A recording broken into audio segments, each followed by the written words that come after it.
আজকে মুসলিম কাকে বলে? মুসলিম জাতি।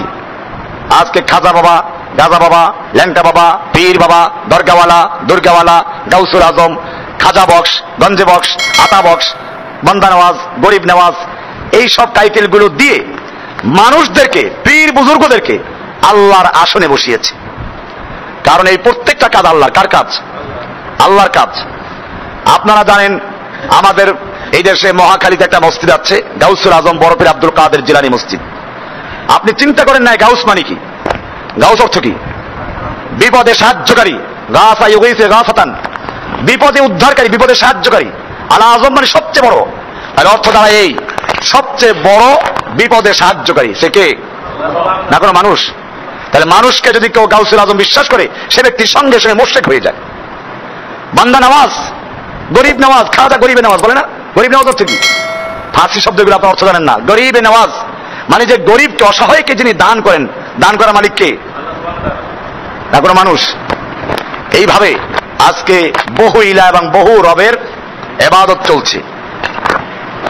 এই জন্য মুসলিম জাতি আজ চতুর্দিকে বদদলিত, লাঞ্ছিত, বঞ্চিত, অবহেলিত। মুসলিম জাতিকে আজকে কেউ ভয় করে না। অথচ সাহাবায়ে কেরামদের যুগে আপনারা জানেন মুসলিমদের ভয়ে গোটা দুনিয়ার সুপার পাওয়ার গুলো থর থর করে কাঁপত।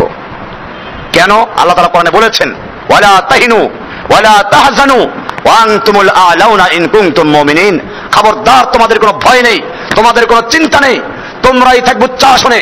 তোমাদের শত্রুর কত শক্তি, কত অস্ত্র আছে, এগুলো তোমাদের চিন্তা করার দরকার নেই। ওয়ালা তাহিনু ওয়ালা তাহজানু, তোমাদের ভয় নেই, চিন্তা নেই। ওয়া আনতুমুল আ'লাউনা, তোমরাই থাকবে উচ্চ আসনে, তোমরাই থাকবে বিজয়ী। ইন কুনতুম মুমিনিন, শর্ত হচ্ছে তোমরা যদি মুমিন হতে পারো। সেই মুমিন কারা? আজকে আমরা নিজেদেরকে দাবি করে মুমিন।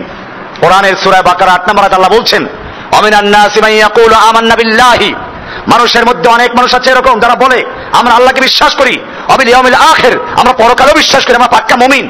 আল্লাহ বলছেন, ওয়ামা হুম বিমুমিনিন, না ওরা মুমিন নয়, ওরা মুনাফিক। ওরা কি? মুনাফিক।